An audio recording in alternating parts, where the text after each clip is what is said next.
שלום ילדים יקרים, אנחנו ממשיכים יחד עם משה רבנו ליד הסנה. אתם זוכרים את הסנה הבוער?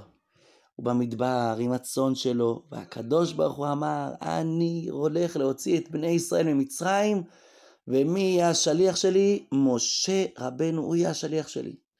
והיינו באמצע לספר שהקדוש ברוך הוא מדבר עם משה, ואתם יודעים חמודים שהסנה בער 7 ימים.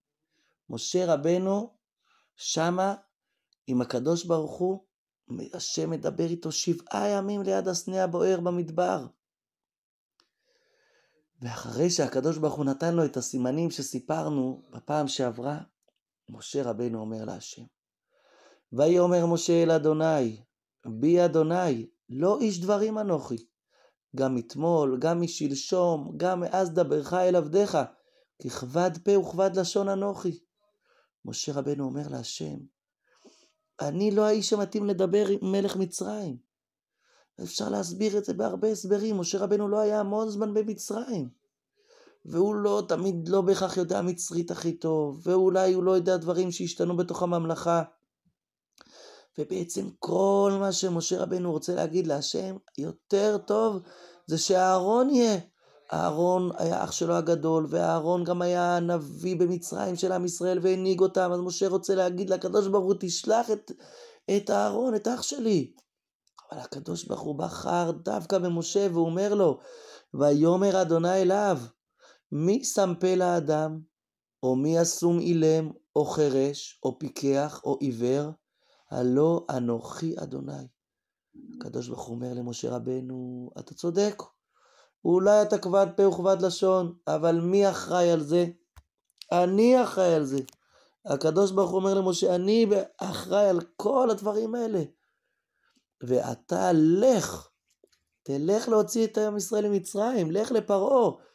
ואנוכי אהיה עם פיך והוריתיך אשר תדבר.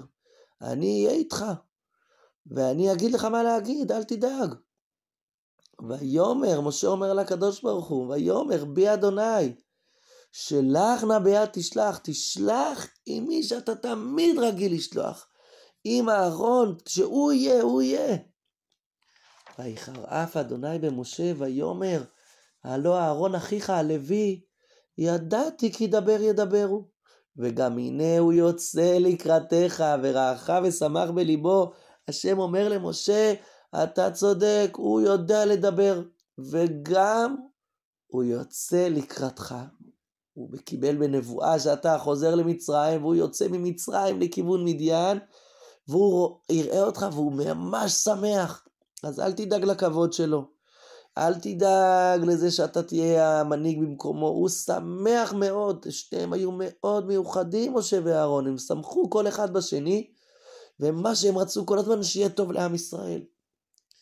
ומה השם אומר למשה, ודיברת אליו, ושמת את הדברים בפיו, אתה תגיד לאהרון מה להגיד, והוא ידבר, ואנוכי אהיה עם פיך ועם פיהו, והוריתי אתכם את אשר תעשון.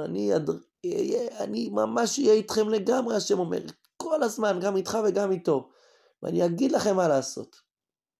ודיברו לך אל העם, אהרון ידבר לעם, והיה הוא יהיה לך לפה, ואתה תהיה לו לאלוהים. מה זאת אומרת? אתה תהיה הרב שלו, אתה תגיד לו מה להגיד, כי אני אגיד לך מה להגיד, אז אתה תגיד לו מה להגיד.